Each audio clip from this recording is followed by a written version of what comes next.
evening, everybody.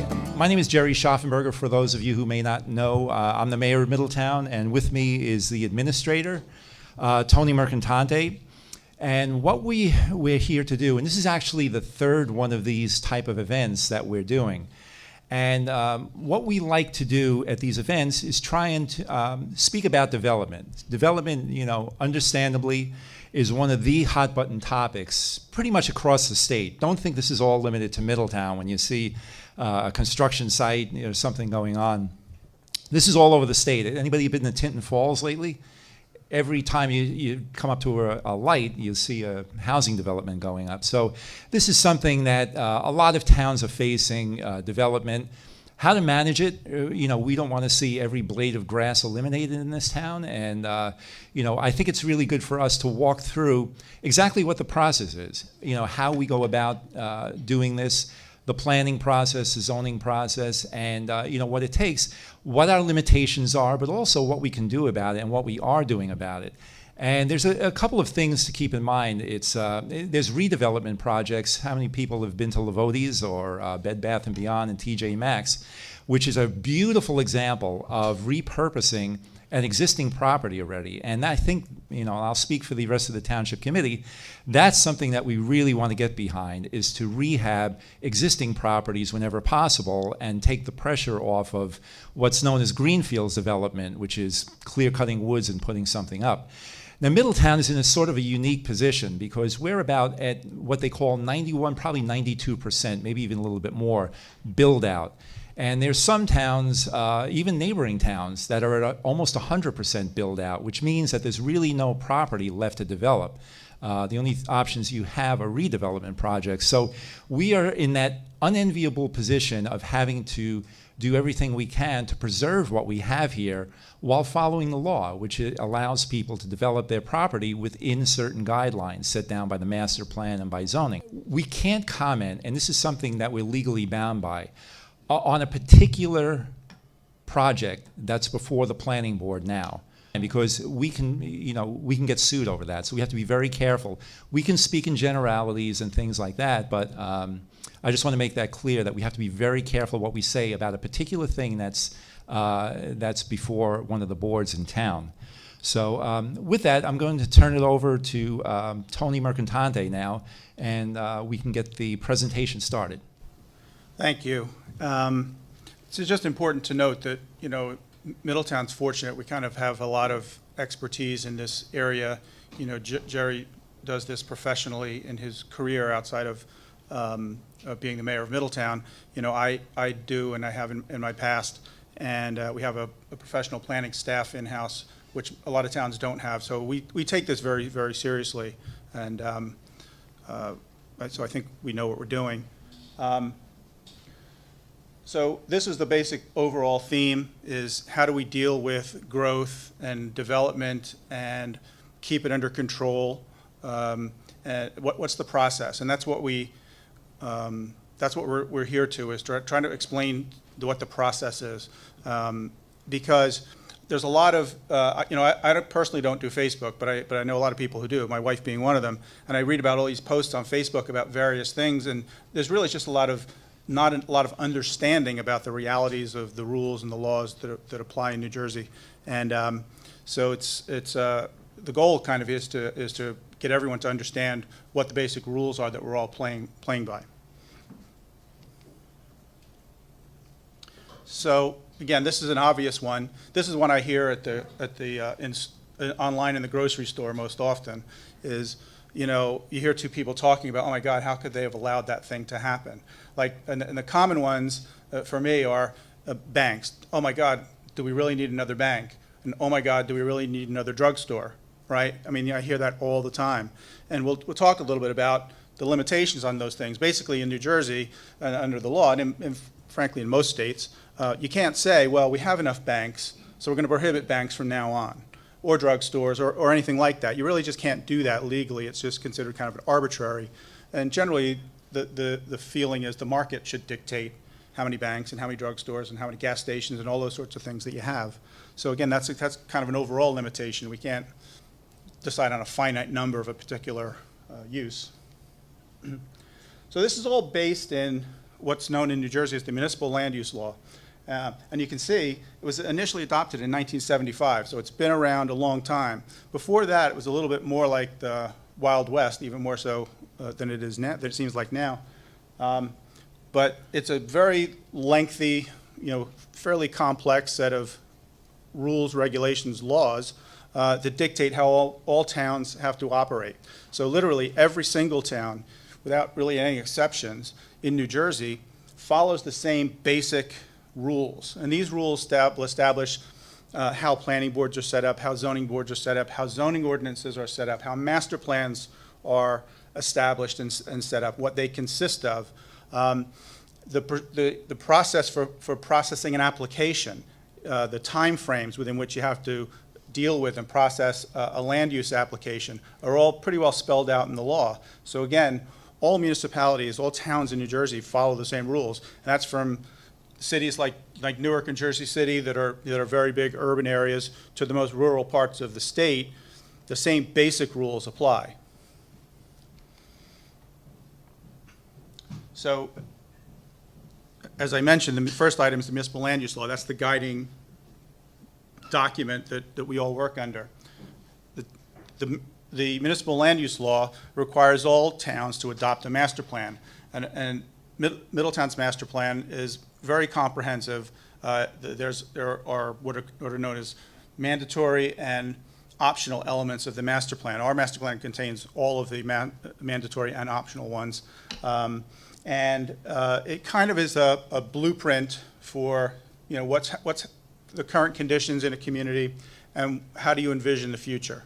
And that can apply not to just land use and zoning and things like that. It can apply to things like roads. Do you think there should be new roads? If so, where should they be? How wide should they be? Should they be 2 lanes, 4 lanes? All those sorts of things are outlined in the master plan, okay? And public facilities. How many schools do we have? Do we need more schools? Do we need fewer? Do we need less schools? How's the school population? How's school crowding issues being dealt with? Although I will say with schools, you really can only identify the issue.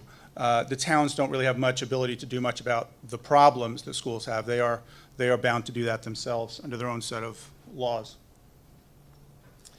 So then after the master plan, the towns have a document known as a zoning ordinance. And the zoning ordinance kind of divides the town into areas with designated land uses. And so they can, and we all know what they are. They're single-family housing, multifamily housing, two-family housing, commercial development, industrial development, and it divides the town into areas where those uses are allowed.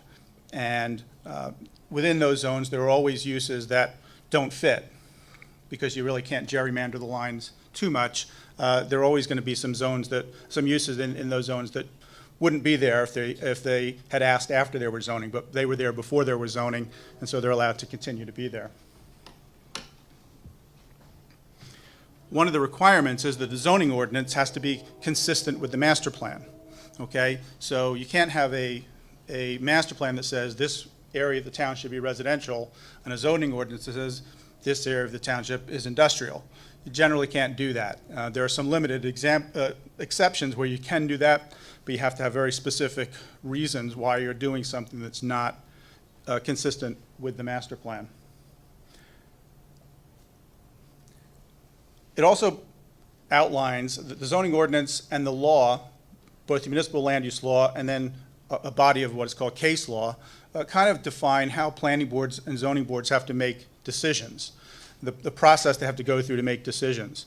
And it's very much based on evidence and testimony. And there's not much variation there. A lot of times we'll get emails from people saying, either to myself or to the Township Committee, more so to the elected officials, saying, please tell the planning board to turn down this application for X, Y, and Z. And they can't do that. Really, it's pretty much illegal. For example, it would be like someone calling up, and if they know somebody's on trial at the next date of municipal court for speeding or DUI, calling up a member of the Township Committee saying, I really need you to convince the judge not to find that person guilty. You wouldn't do that. Well, you really can't do the same thing with land use applications. They're not supposed to exert influence over those boards are to make their decisions based upon evidence and testimony. Tony, wait, I just want to add to that a little bit too. And a lot of people, will come up to me and say, how do you feel about a particular application or something like that?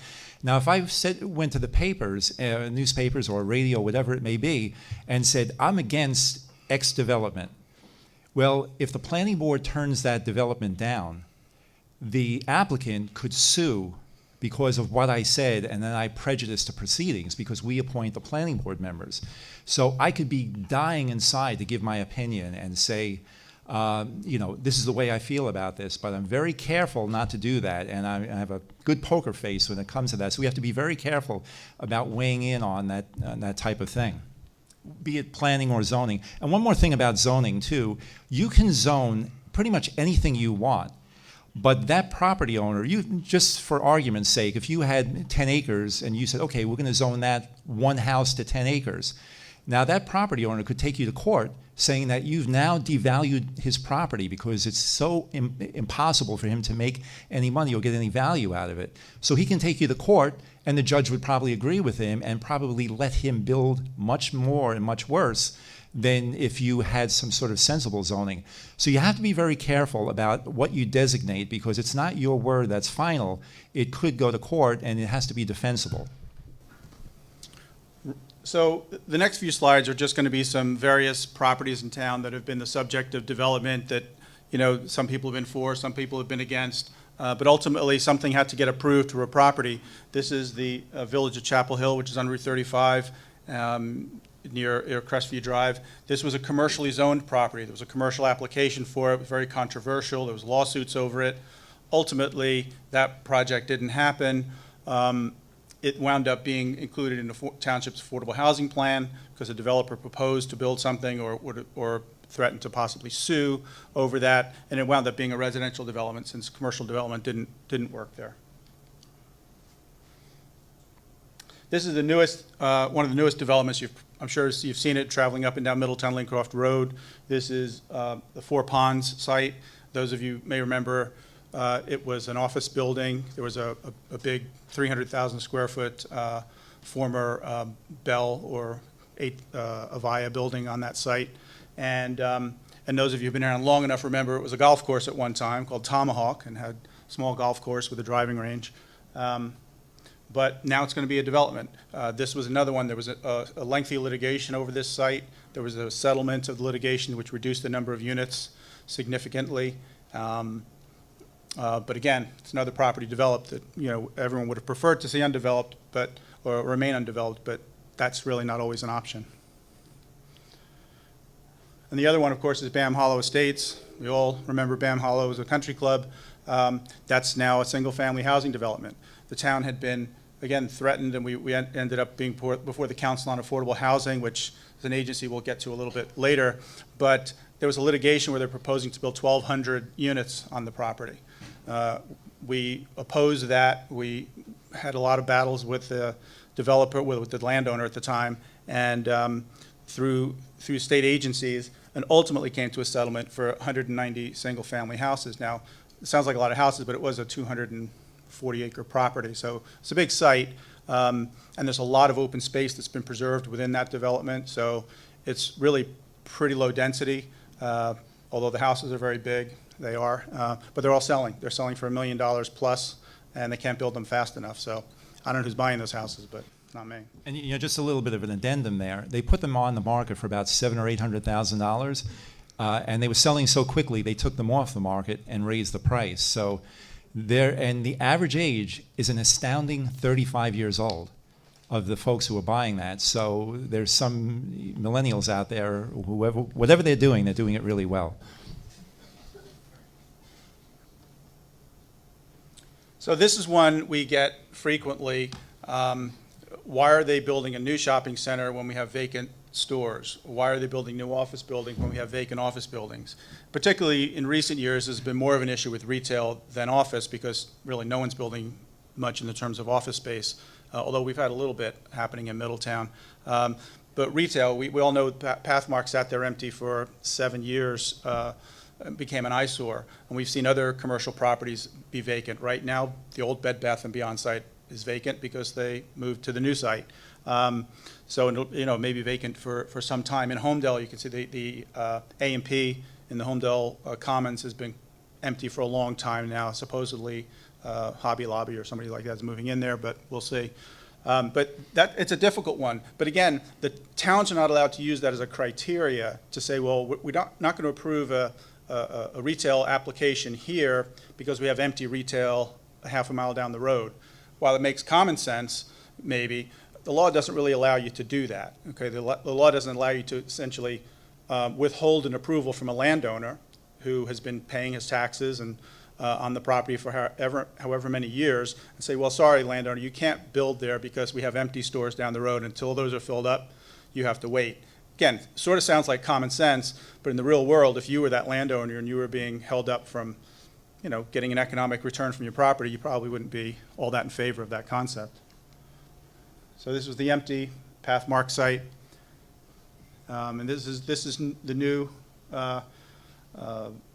addition. We worked with the owner of the shopping center to come up with a way for them to economically, viably rehab the shopping center. Again, remember, a lot of commercial strip shopping centers, they get old and they get dated. But when you think about it, as long as they're collecting their rent from their tenants, they don't really have a lot of incentive to do a lot of beautification to them and spend a lot of money. It's when they start losing tenants, they get a little bit more interested. But you still have to create some sort of economic reason for them to do it. And so we've done that in town. We've done some things with our ordinances that provide a little bit of an incentive to actually fix up existing commercial spaces. And so it worked in this case, and it's worked on some other properties as well. This was an empty office building. You all know this one as you're driving over the bridge into Red Bank. It was empty for a long, long time. We were fortunate that someone took it over. There was a proposal to build a new bank on this property. Was not approved. We were lucky that someone came along and repurposed the office building, and I think it's pretty close to filled at this point. This was one of the worst sites in town. This was the Adler Lumber Strip Center. It was really, really a bad eyesore for a long, long time. Someone bought it, rehabbed it. This was while the work was going on, and this is it completed. And again, it's a small center. There's not a lot you can do with it, but just a refacing of the center, redoing the parking lot, putting in some better landscaping can make a big difference. And one of the things about this sort of thing happening, the Lavodi Shopping Center, and that's what I'm going to end up probably calling it forever, Lavodi Shopping Center in Adler, nobody wants to be the one with the old tired strip mall. So we're hoping that the other ones will follow suit in town when they see these two repurposing it, and they're probably going to attract tenants because they are the newer, more polished and attractive facilities in town. So we're hoping one by one, all along 35 and 36. 36 a little bit less so. There's less properties there, but 35, we're hoping that they'll all follow suit. This was, we're a fortunate example. This is literally right across the street from Town Hall, but if you remember, this was a really old, kind of rundown former nursing home building. It had a couple of other businesses in there that didn't really last too long. There was a daycare center that lasted a while, but they didn't do much to fix up the building. It was really run down. We were fortunate, a developer came along that we were able to work with who specialized and just liked to do historic buildings. This is in the historic district. He rehabbed the building, didn't do any expansion to it, even just really repaired it and divided it up into kind of almost like boutique-y type of office spaces inside, and it's been very successful. It's pretty much full, and took what was an eyesore, made it into a nice building, and it kind of contributes again to the historic district. This is, I mentioned, we've had a little bit of success with some office buildings. The one area that office use seems to still be viable is for medical uses. So this is a medical arts center building on Route 35. This is just down the street from Town Hall. And right next to it is another building. Both of those were built and opened within the past year or so, and they're fully occupied. Kind of unusual to see new office buildings being built when we have other ones that are empty and have been empty for a long time. But as I said, a certain size building with medical uses, it does seem to work in certain locations. Medical, because of all the changes in healthcare, there are some kind of new opportunities for medical facilities. This is a small building that was totally rehabbed right next door to Town Hall, as a matter of fact. It was really a rundown building. It's an AT&T mobile store. This was the one we really, really got lucky with. This is the Sloan Kettering facility. Again, this was a Bell facility on exit 114 on Red Hill Road. It was empty for at least 10 years. We thought that really nothing would wind up happening with it. We thought we'd probably lose it. It would wind up getting demolished. And in fact, we had some inquiries again about building townhouses. That's usually the go-to use. Townhouses or apartments is the go-to use for undeveloped properties or underdeveloped properties, because that's where there's profit to be made for the landowner. We got lucky in that Sloan Kettering were looking for a facility south of New York City, south of their facilities in North Jersey, to capture a Monmouth County, Ocean County market, and they found this. The building didn't quite suit their needs, so we did have to work out some things with them to do some kind of a small addition to it to create a data center that they needed. And so that was able to be resolved, and they got the approval to build this, and now it's open and fully functioning. If anyone hasn't been there yet, just take a tour of it. It's really an incredible place, and the residents of Middletown are fortunate to have it because it's a great healthcare facility. This property is probably the one that's going to be our next challenge. This is the AT&T site on Holland Road and Laurel Avenue. Some people think this is actually in Homedale, but this is actually in Middletown. The road here, that's Laurel Avenue.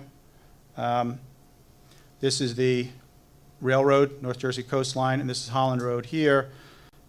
That facility was approved in the early, or I should say late 1980s, early 1990s, as a office research facility for AT&T. It was not owned by AT&T, but they were the tenant at the time.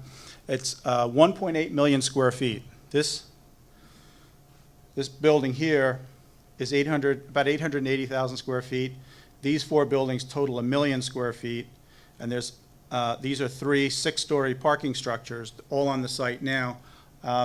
The approval also included 4 additional buildings to be built here. They haven't been built yet, and 1 additional parking structure, again, which has not been built, but could be built. In fact, all the road improvements that were done were done anticipating that all of that would get built. So ultimately, it could be a 2.8 million square foot facility.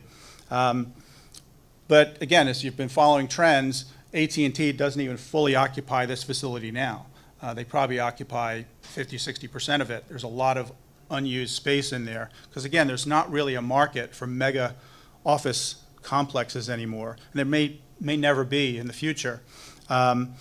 So one of our challenges is to work with this property owner to try to figure out, well, what else could happen here? What happens if AT&T decides we don't even want to be in New Jersey anymore, we're moving to Texas, which was discussed by them a few years ago, and still could happen one of these days. What would we do? They are the single biggest taxpayer in Middletown. And if they left, it would have a significant impact on the tax base for all of us. And later on, I'll show you some slides that put that into better perspective. But so we are going to be trying to work with the owners of the property to come up with a solution, a what-if plan. What if they leave? Or what if they only need 25% and the rest of it they're looking to get other uses in? Will that really work? What will 25% of this being occupied do to our tax revenue if they're unable to use most of the site? Will that have an impact on the value of the property? So this is probably our next challenge. Again, we haven't heard anything lately from AT&T that they have any plans, but we have heard from the landowner, and the landowner is certainly aware that they may not be a tenant forever. And so we need to start planning ahead, and instead of waiting till it's empty and then panicking and trying to do something, we should plan ahead and try to work with somebody to come up with a succession plan for this property, because no doubt that it could be next year, it could be 5 years from now. This is going to be a challenge for us all to deal with.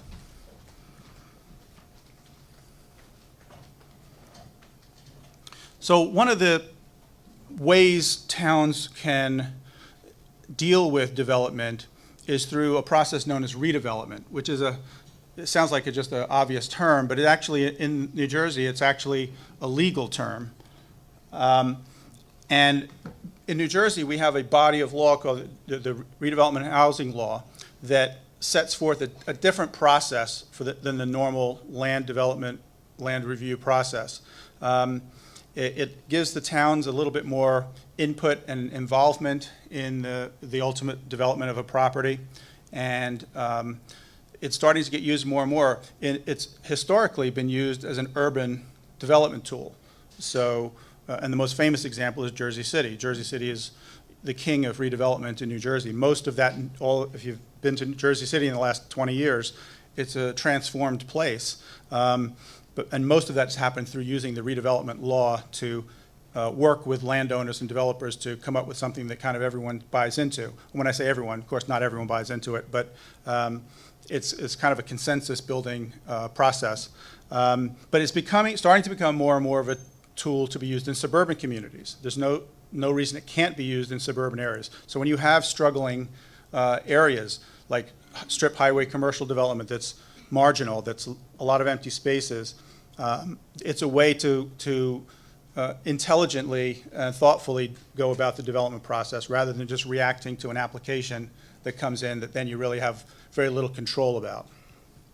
So some of the redevelopment activities that we're dealing with, this is Fort Hancock. So this is a little bit of a unique one because the town is not so much directly involved in this, although the mayor and I both sit on the Fort Hancock Redevelopment Task Force, which is a federal advisory committee that's kind of overseeing the planned redevelopment of the Officers Row housing and a number of other buildings on Fort Hancock. As you know, they've fallen into tremendous disrepair in recent years. The National Park Service, federal government, has never come up with any way to fund the rehabilitation of the buildings. But again, nobody wants to see them destroyed either. They are a National Historic Landmark. They're subject to very, very strict rules and regulations and requirements when it comes to rehabbing those buildings. In other words, you can't take it down and build a new building in its place. You have to try to save the building, and it's very, very expensive because the materials that are used, the architectural features of the buildings that are important and attractive are also very, very expensive to recreate or to repair. So it's kind of a double-edged sword. You want to see these buildings rehabbed, but it's so expensive to do so that it's hard to find people willing to do it. So they've developed a process to lease these buildings, long-term leases. They can't sell them because it's federal land. They're not able to sell it.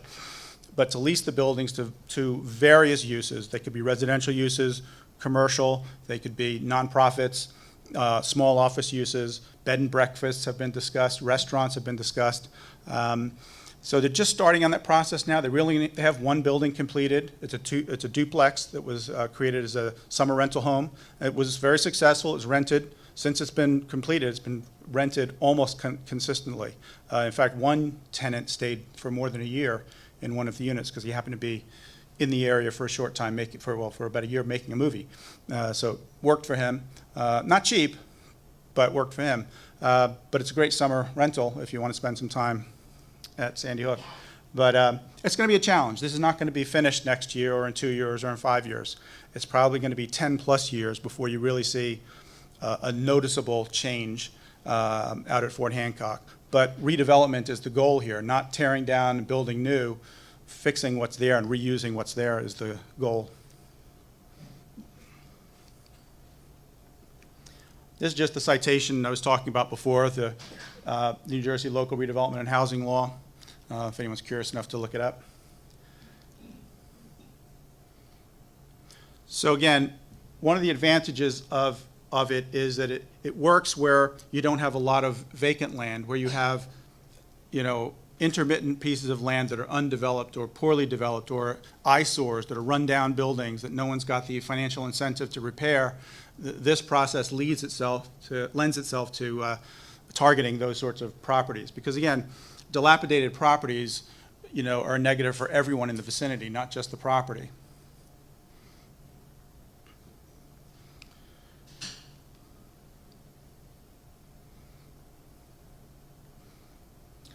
One of the things this process does is allow you to work. Municipalities historically, under the traditional municipal land use law process, really didn't have the ability to work with landowners and developers and say, let's sit down and come up with something that's kind of creative here. Let's do something a little different, and because maybe some of that can include some part of the development that's beneficial to the public. Maybe there can be a park. Maybe there can be some sort of recreational facility included within a development or adjacent to a development. It gives you a little bit of ability to work out something that's beneficial to kind of everyone involved, understanding that there's always negative consequences that come with new developments. No one wants to see bigger buildings. No one wants to see more traffic. But it's impossible to really stop that from happening, so why not try to create a process where you can be a little bit more creative and come up with some innovative ideas. And again, commercial development and commercial land uses are critical to the tax base of a community. And again, I have a chart that later on will show you that, but the way I always look at it, for every dollar that a business is paying in property taxes is a dollar that a resident is not paying in property taxes. And you can multiply that throughout the town, and it really does make a big difference. So the first area that Middletown took a crack at redevelopment, and by the way, Middletown took a crack at redevelopment, and by the way, there's a whole process into doing redevelopment. You have to, the area that you're looking at has to meet some statutory criteria. It has to have certain conditions that meet the law that says it's qualifies as what's called an area in need of redevelopment, and that's kind of the buzzword or the buzz term. This is in North Middletown. This is the corner of Ocean Avenue and Port Monmouth Road. There was a store on this property that was there for many, many years. Originally it was called Walling's, then it became Lenny's. It was a delicatessen, small grocery store. It had an apartment above it. And it also had a liquor store in there at one time. Was empty for decades. Not a great site. There was no real parking on site, so people parked on the street. So it didn't really lend itself. It lent itself to a time when people would walk to the store and do grocery shopping. People don't do that anymore. They get in their car and they drive to a big supermarket and they do their grocery shopping. So it was been closed for a long time. It really became dilapidated. Now, normally, the township does not get involved in demolishing dilapidated buildings. That process is very complex to do, and we really tried to avoid it. In this case, we actually did do it, though. The building got so poor that it really became unsafe. So we actually demolished the building using our money. We have a lien on the property to recoup the money whenever it gets sold, and so hopefully we'll recoup it one of these days. So what we thought we would do here is take an opportunity to try to use the redevelopment statute for this property and the whole block that it's on. And you'll see this. This is after the building was demolished. And that right there is the other use that's on the property, which is an auto body shop and a towing business. That's that. As you can see, it's really not an attractive use. It certainly doesn't contribute much to the neighborhood, other than if your car happens to get towed there and you live in the neighborhood. I guess that's pretty good. But other than that, it's not really much of a benefit to the community. So we retained a consultant to come up with a redevelopment plan. And this was the concept that was developed. So to take this entire block, take down what's there now, create on-site parking, residential units upstairs, possibly residential or commercial units on the first floor, a retail use on the corner, and some additional residential units here, and tuck all the parking behind the building. So all you'll see along the streets is basically architecture and landscaping. We've met with some developers to talk about doing this. We've put out an RFP. No one submitted a proposal yet to build it, but we're working on it. We're hoping that it'll happen one of these days. This was a rendering of the potential building that could be there. Again, redevelopment plans propose a concept of how the site could be developed, a concept of what the architectural elevations could look like. It might end up looking nothing like that, but at least it gives people a target, something to think of that is basically allowed to happen here.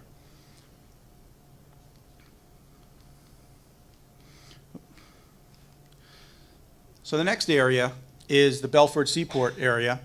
This, and you know where we're talking about here, this is the Belford ferry terminal is right there. That's the parking lot. This is the Belford Seafood Co-op property. This is an undeveloped piece of property, about almost 9 acres. It's just vacant. Historically, those of you, again, who've been around long enough will remember that there was a factory on this property. It was affectionately known as the Fish Factory. It really encompassed all of this property here. That was demolished in the early 1980s, mid-1980s. And there was one time a proposal to build a large mixed-use development on the property, residential and commercial retail here with a marina. That project never happened, even though it was approved. It was ready to go. But the economy sort of went sour right after the approval. And it was never became viable to build it, particularly the commercial part. So the residential part did wind up going forward. That's this portion here. It's about 123 townhouses. Very nice. Right on the water, great views. They sell and resell pretty well. But this property has remained undeveloped. This area here is virtually all of this is county land. This is a township sewage authority. This is the Bayshore Outflow Authority, which is a regional sewage authority. But all of this area is undeveloped, mostly wetlands. This was a former landfill. This, historically, before there was a dump in Tinton Falls where everyone's trash was taken, this is where everyone's trash was taken. This landfill has been undergoing what's called a closure process. The county owns it. They've been going through this process, and they've now finished the process. It is officially a closed landfill, and that basically means you bring in dirt and you continually cap it over 20 years with new fill to make it safe to reuse if you're ever going to reuse it. Likelihood is this will never get reused for anything much more than open space. I mean, that's not an official decision, but most of it is environmentally sensitive, probably won't be anything other than open space for the most part.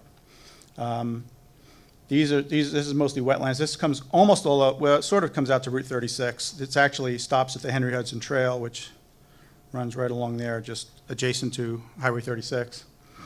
So we thought the fishing, Belford Seafood Co-op is a struggling industry. We've worked with them over many years trying to come up with ways to help them survive. It's a historic use in town. Everyone thinks, at least most people think, it's a kind of an intrinsic part of the township to have that fishing heritage, a fishing history preserved. Commercial fishing has been here for generations.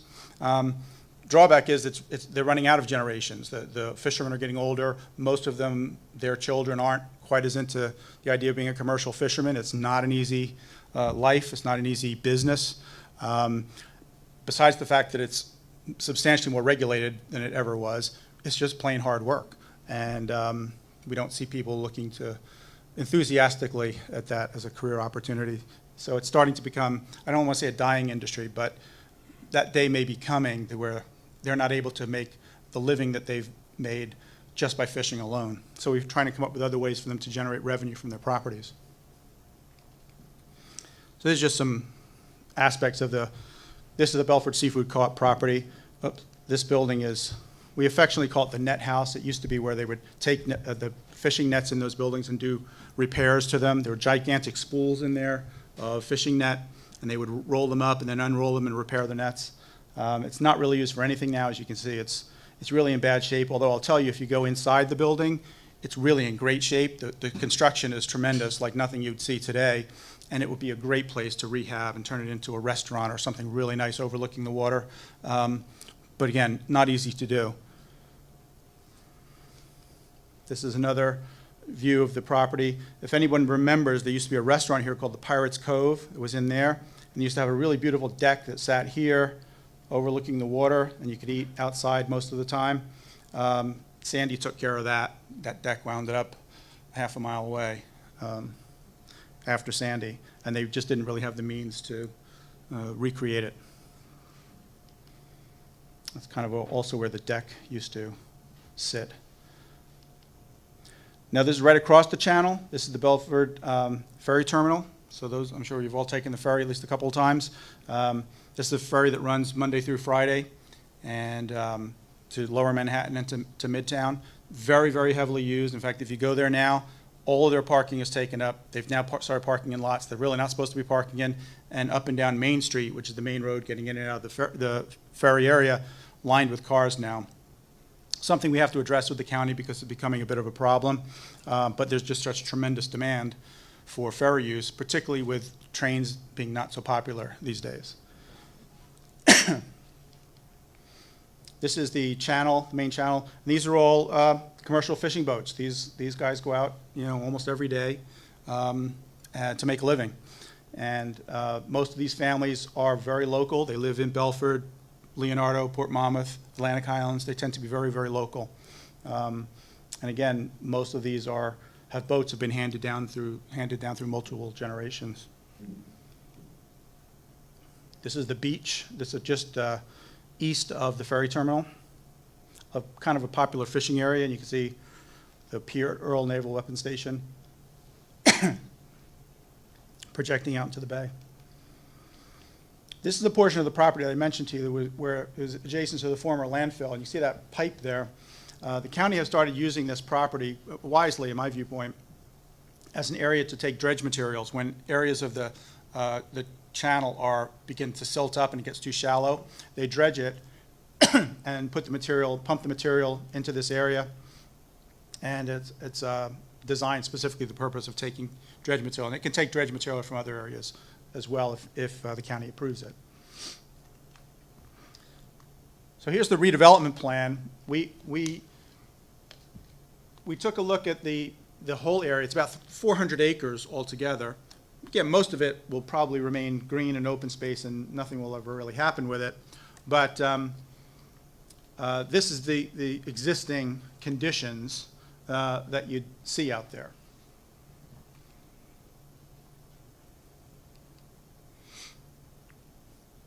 This was a concept, a redevelopment plan that the Township Committee has recently adopted.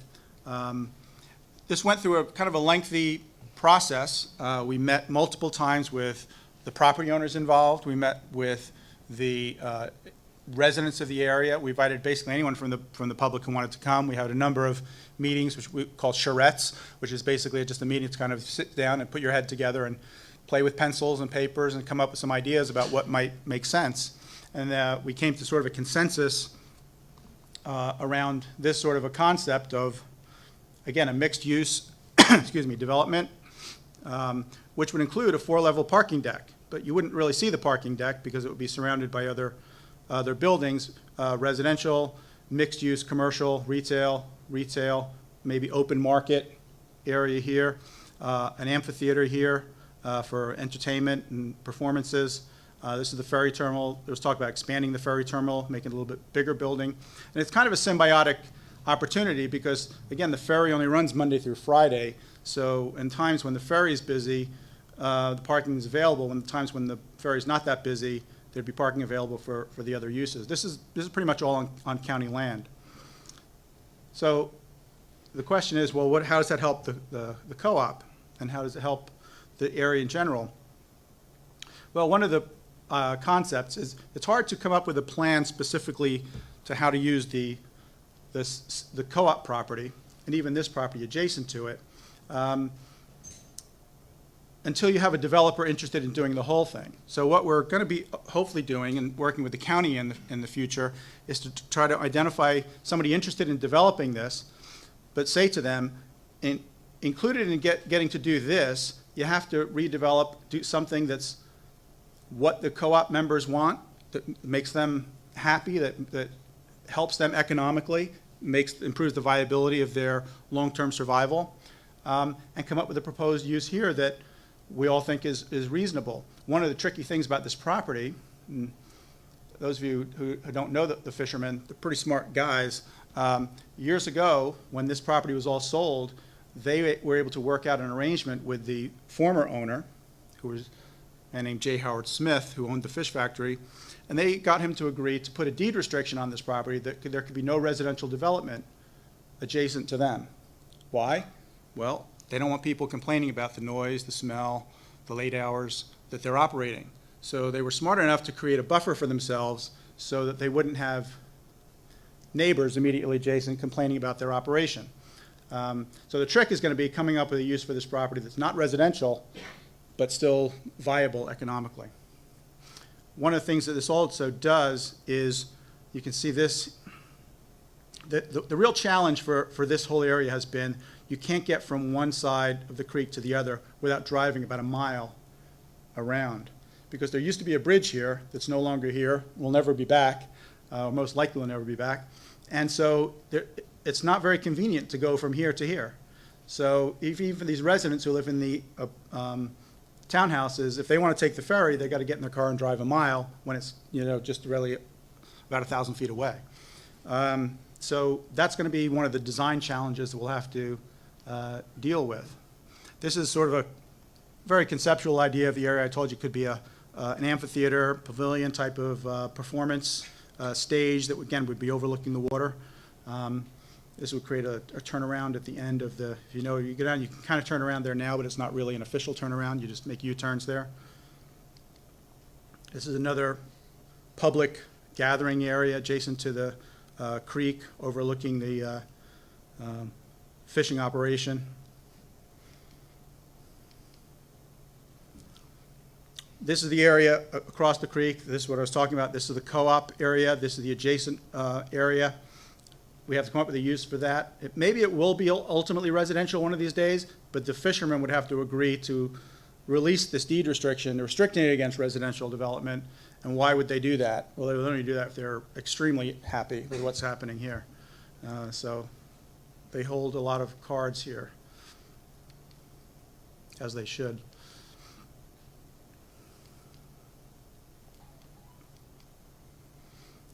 So again, this is just an overall view of the redevelopment area. One of the things we've talked about is, as you know, those of you who've been on the Henry Hudson Trail, it runs, it runs along Route 36. What we've talked about is creating a link for the trail to bring a bike path off of the trail into this area, so you could actually get down to the waterfront. And the other thing we've talked about is creating a crosswalk. So some of you have been to certain areas of the parkway. You'll drive and you'll see a walkway that gets you from one side to the other. We talked about creating one here. It'd be pretty high because we'd have to let the large boats still get underneath it. But we think it would be an important link. One of the things we thought is that the co-op who sell fresh fish, catch fresh fish and sell it, it would be great for them to be able to sell it here when there's a lot of market there every day. The ferries, particularly when they're returning with people coming home from work, that, hey, they might like to buy something as they're heading back towards their cars. So this is kind of just an overall picture of access and circulation.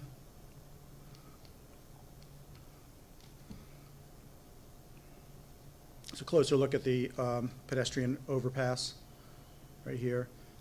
This is the area where I mentioned where there used to be a bridge. It doesn't seem feasible to ever put a bridge here again because it would have to be a drawbridge, and it's really too narrow a span for a drawbridge. And the reason you'd need a drawbridge is because there's fishing boats now that dock in here. They'd need a way to get out. So one of the thoughts is possibly, if the day ever came where we thought we needed a more direct access, possibly a whole new bridge here. It'd be very hard to do environmentally, permit-wise, be really expensive to do, so probably not likely that anything like that would happen. But again, the redevelopment process lets you kind of explore concepts. I'll let you take this one. Yeah. You know what, just one thing I want to say to close out the Belford Seaport. Tony and I looked at South Street Seaport, Tuckerton, if you know some of those, Mystic Seaport, and those are very successful type of facilities, not unlike what we have. But if you've ever been to Tuckerton Seaport, that's at the end of a creek. We have this beautiful vista overlooking New York City, so the value or the potential for it is enormous. And if we could expand the commercial tax rateable base, which that would go a long way to, right now the county property in the landfill is generating zero. So that would be huge for every person in town here, even Lincroft, as far as away as it is. And don't forget, now that you have the ferry there, you can bring people in from New York City and never have them set foot into the main part of Middletown, yet bring their dollars in for local businesses and things like that. So it would really be a huge win for all of us, and the improvements to the area would certainly benefit the people around there. So I just wanted to close that out with that sort of vision that we have for it. One other thing I want to mention just recently about the Belford redevelopment plan, before we get off of that, is that we just recently got notified by the state New Jersey planning officials that it's won an award for innovative design. So we should be getting that in September. So I guess somebody thought it was a good plan. Right. So I went over this a little bit before, and we have to be very careful. And San, if you don't mind raising your hand, I'm not going to put you on the spot, is our planning director, and she's been absolutely masterful with looking over zoning ordinances and recommending changes. If we'll say, listen, we have to tighten this up, she's been great, and that's really a full-time job because it's very complex. And you always want to strike the balance by making the ordinances as stringent as you can, but defensible in court. So that's one of the things. And just saying we're going to amend the zoning ordinance to stop all construction. In my heart, I would love to see not a blade of grass touched, but reality says otherwise. So that's one of the reasons that we can't amend our ordinances strictly to stop development. We have to be able to control it, and that's ultimately what all you can hope for. Well, so we get a lot of the new development that's happened in recent years has been residential development that includes affordable housing. And that certainly is one of the most controversial things we have to deal with. Everyone thinks affordable housing is a great concept as long as it's not built near them. I mean, that's just the reality of it. And so, we've always considered Middletown to be an affordable municipality. We have areas of the township that are very, very affordable. We have extremely broad socioeconomics within the township. We have extremely wealthy sections of the town, extremely wealthy people and families in town, and we have extremely poor families and people in town. So Middletown has always been a place that people of virtually every economic level can find a place to live, reasonably find a place to live. And that's still true today. It's getting harder, but it's still true today. And so you've all heard of the Mount Laurel issue, Mount Laurel decision. The Mount Laurel was a court decision, again, 1975. Basically said all towns have an obligation to provide some amount of affordable housing. Well, our position was we have it already. We shouldn't have to create new. We have it, but that didn't fly.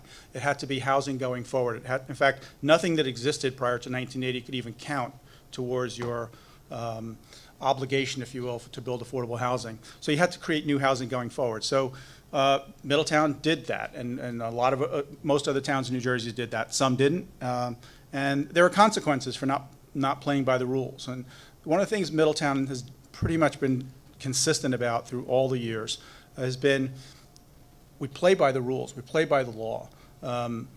Even if we're not that crazy about it, we're not just going to thumb our nose at the law because there's bad consequences for doing that. Where if you use the rules to develop affordable housing and other things wisely, you can at least have some control over where things happen and where things get built. If you thumb your nose at it and say, I'm not doing it, you lose all control. And so developments could get built in the worst of locations instead of a reasonably okay location. And so that's always the challenge for towns. And there are a lot of towns that have decided to fight and fight lawsuits, and 98% of the time they lose those lawsuits and housing gets built where they least wanted it in many cases.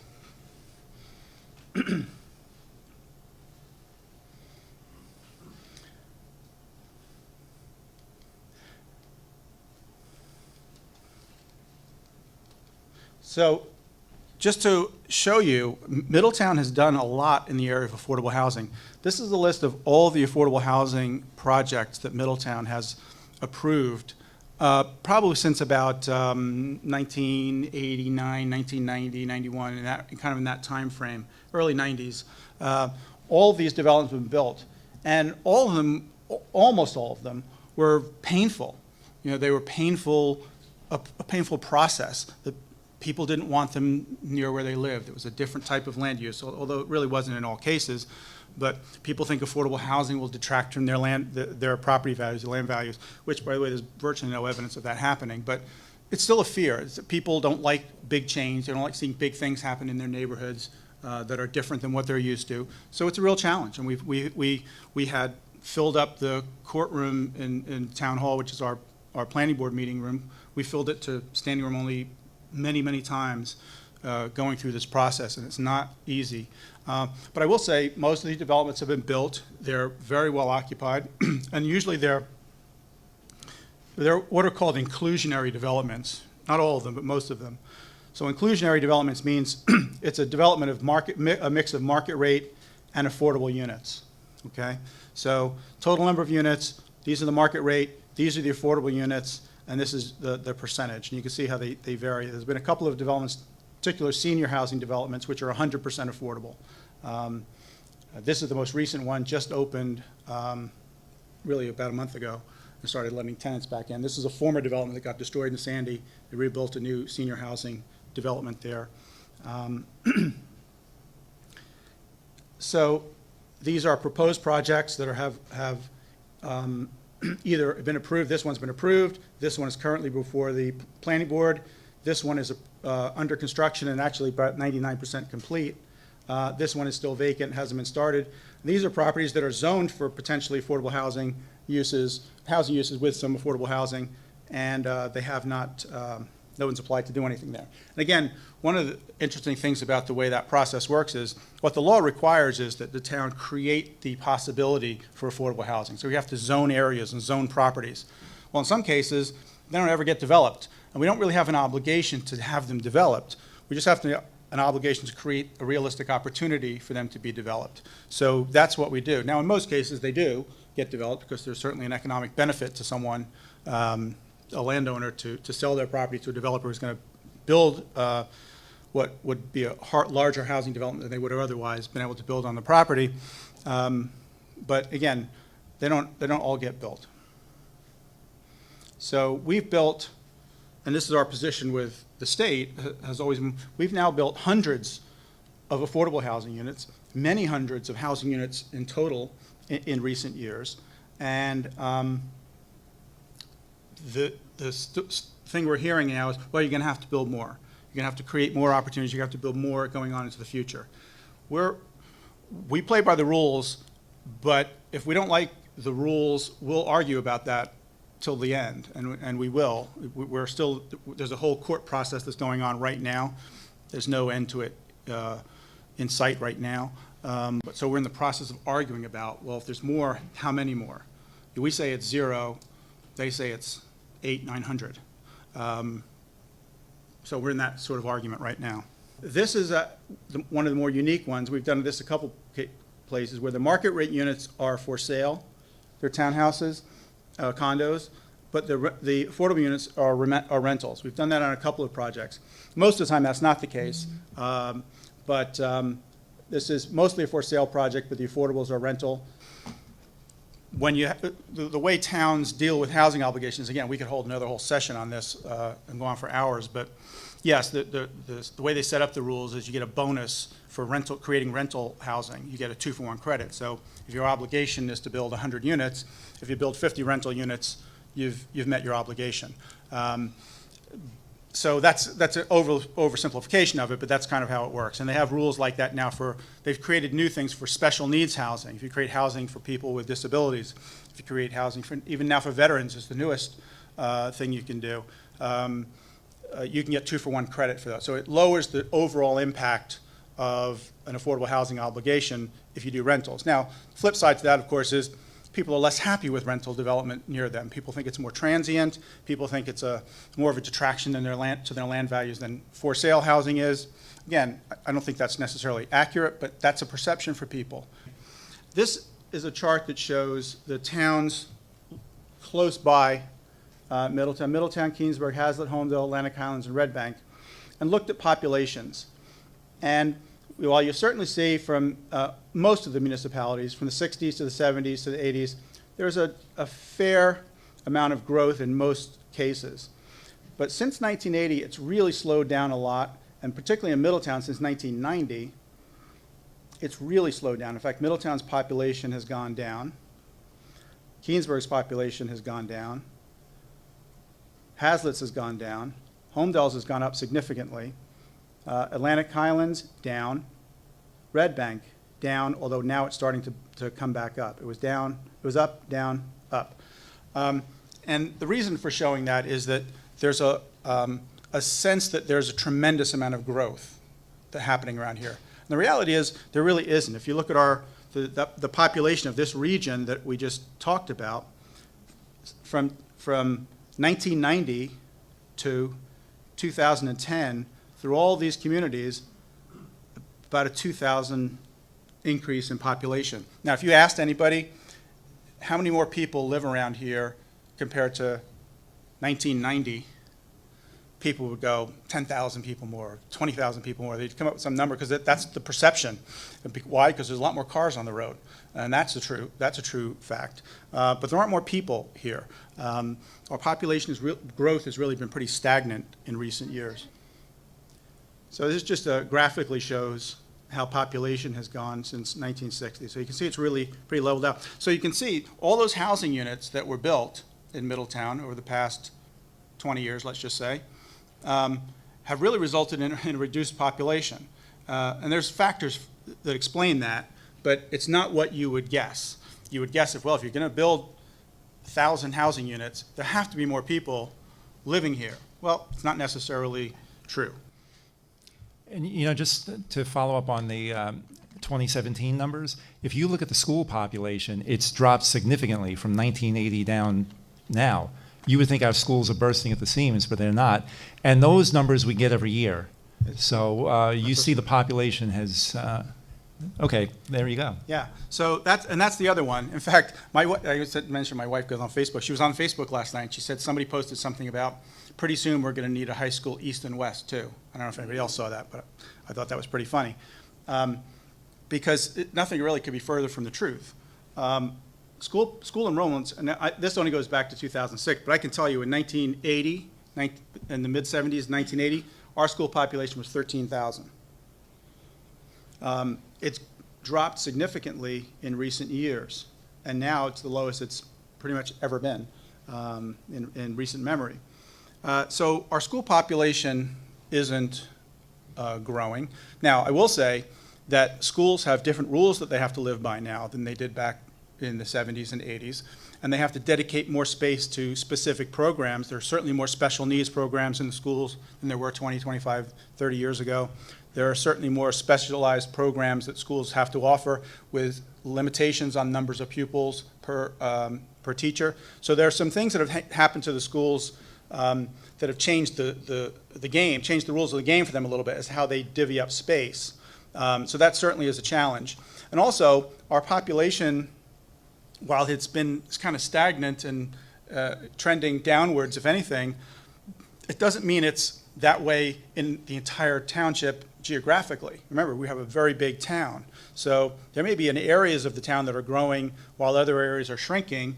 But the school district boundaries, the sending districts, are basically the same as they've been for many years. So they may have to adjust at some point because there are some schools that have crowding issues and some schools that don't. And redistricting is like a third rail. Nobody wants to talk about that in a municipality. But at some point, you have to face the fact that you may need to do that. And that, again, that's not our role. We're not telling a school district what to do at all. But at some point, logic tells you that you have to kind of start to look at that, as painful as that might be. This is the other kind of important thing I wanted to talk about, and this is where I was talking about revenue. So this is a chart that shows the total assessed value and then the total taxes paid by various land uses. So you can see, and we all know in New Middletown, the predominant land use is single-family housing, and that's this category here. So $9 billion, Middletown's 1 to 4 family houses, but we don't have much of the 3 and 4 unit housing units, or 2, 3, and 4. So it's almost predominantly single family. $9 billion, or 78% of our total tax base, is single family residents, okay? They pay a total $197 million. Average assessment is $413,000. We have approximately 22,523 housing units, which means the average unit pays $8,787 per year in taxes, okay? And that's, you probably can all figure out your own house value, and you're probably somewhere, above or below that, and you can see how that math works. These are all exempt, so we don't really have to count these, but these are things like municipal property, government property, church properties, things that are exempt from taxation and don't have to pay. So they have a value, they contribute in terms of the value to the township, but they don't contribute any tax dollars. Farms, people always think farms pay very little. Well, not in Middletown. And that's because most of these farms also happen to have mansions on them. And so while, yes, there is a break for farmland tax assessment, it's not quite the break that people often perceive it to be. You're still paying full taxes on the house and the area around the house. And if it's a $10 million estate, you're still paying taxes on $10 million. It's not paying the full taxes on the other acres that you own. So a significant amount, and you can see the average farm with a home on it pays $19,220 a year in taxes. That's significant. Farmland without houses, very different. $159 per year for farms, for pure farms. Commercial, again, it represents only 8% of our land in Middletown, or our taxpayers in Middletown are commercial property taxpayers, but they pay a significant amount. So the average amount, $18,454 per commercial property, okay? So that's what we were talking about. Having a healthy and viable commercial tax base is really important, because if this number goes down, this number is going up. It's just a fact of math. It has to happen. So you have to keep this number healthy and viable and consistent, or else it'll affect other things. This is multifamily rental apartments. They pay very little per unit. This is an approximate number based upon the number of units, and this doesn't count, by the way, senior housing, because they're mostly tax exempt. And phone lines not really important for this discussion. But as you can see, Middletown, I always say Middletown's an $11.8 billion corporation, and that's exactly what it is. A very valuable place. But the importance of this is to show that who's paying how much in taxes, and the fact that without, I think, maintaining farmland on some of these large estate properties is valuable, because the average one pays more than double what the average house pays in taxes. So there's a value to maintaining that type of land use category. And commercial, we already have it. It's not going anywhere. So we need to make sure that commercial areas, that primarily our state highways, are healthy and viable and survive.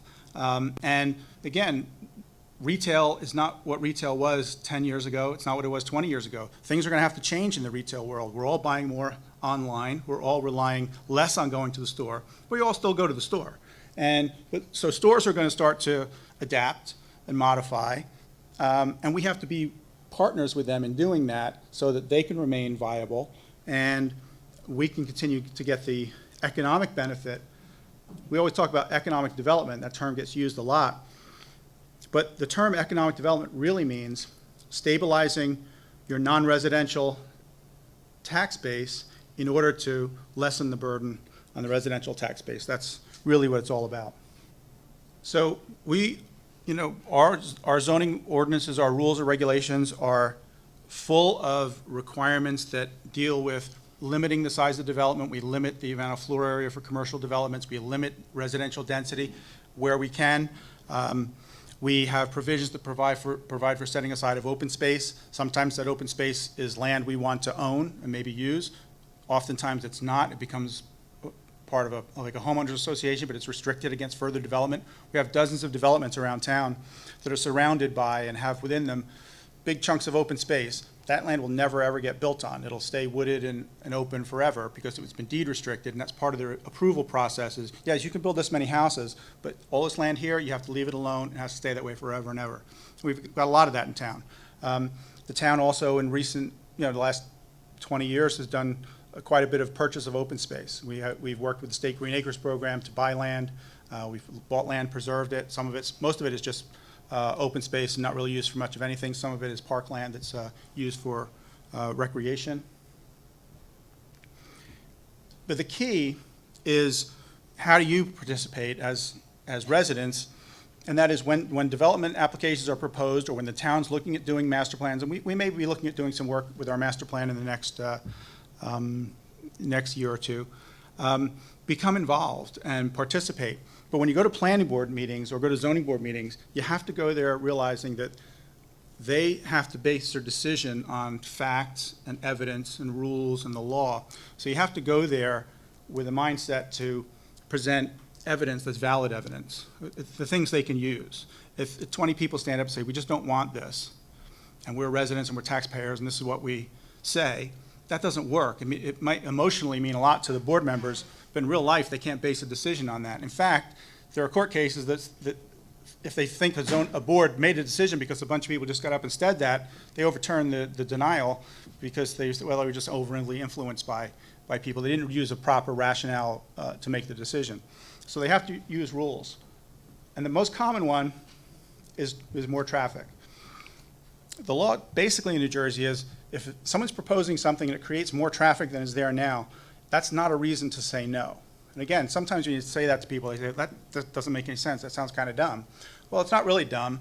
I mean, it's just the way the law works. It has to do with property rights. And someone doesn't lose the right to develop their property because other people have developed a lot of other things. It doesn't really work that way. They're required to address the increase in traffic by widening roads, putting in traffic signals, doing turning lanes, and all those sorts of things. They have to address the fact that they're creating more traffic. But just the mere fact that more traffic is going to be created isn't a basis to say no. So a lot of times that's what people come to meetings with, and they really think that that's a valid reason. But the boards have a hard time using that one. So anyway, thank you again. Get home safe.